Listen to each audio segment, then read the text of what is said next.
হঠাৎ দেখা, কবি রবীন্দ্রনাথ ঠাকুর। রেলগাড়ির কামরায় হঠাৎ দেখা। ভাবিনি সম্ভব হবে কোনোদিন। আগে ওকে বারবার দেখেছি লাল রঙের শাড়িতে, ডালিম ফুলের মতো রাঙা। আজ পরেছে কালো রেশমের কাপড়, আঁচল তুলেছে মাথায়, দোলন চাপার মতো চিকন গৌর মুখখানি ঘিরে। মনে হলো কালো রঙে একটা গভীর দূরত্ব ঘনিয়ে নিয়েছে নিজের চারদিকে, যে দূরত্ব সর্ষে ক্ষেতের শেষ সীমানায় শালবনের নীলাঞ্জনে।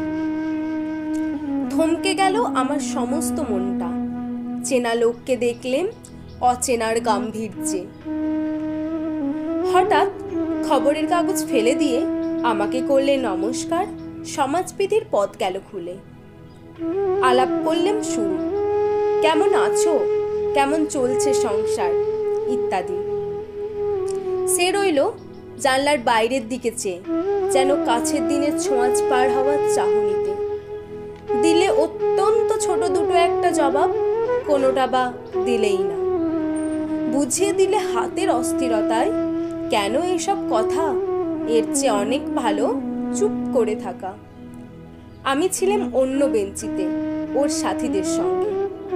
একসময় আঙুল নেড়ে জানালে কাছে আসতে, মনে হলো কম সাহস নয়। বসলুম ওর এক বেঞ্চিতে।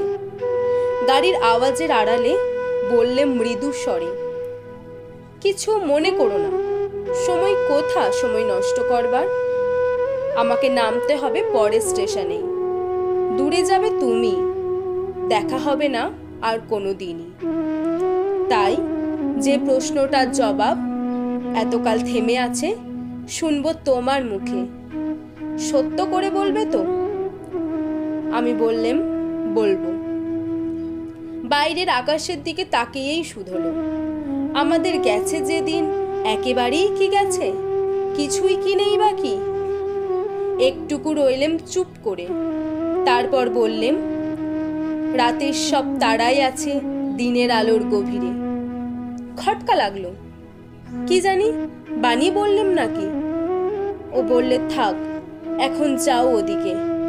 সবাই নেমে গেল পরের স্টেশনে। আমি চললেম একা।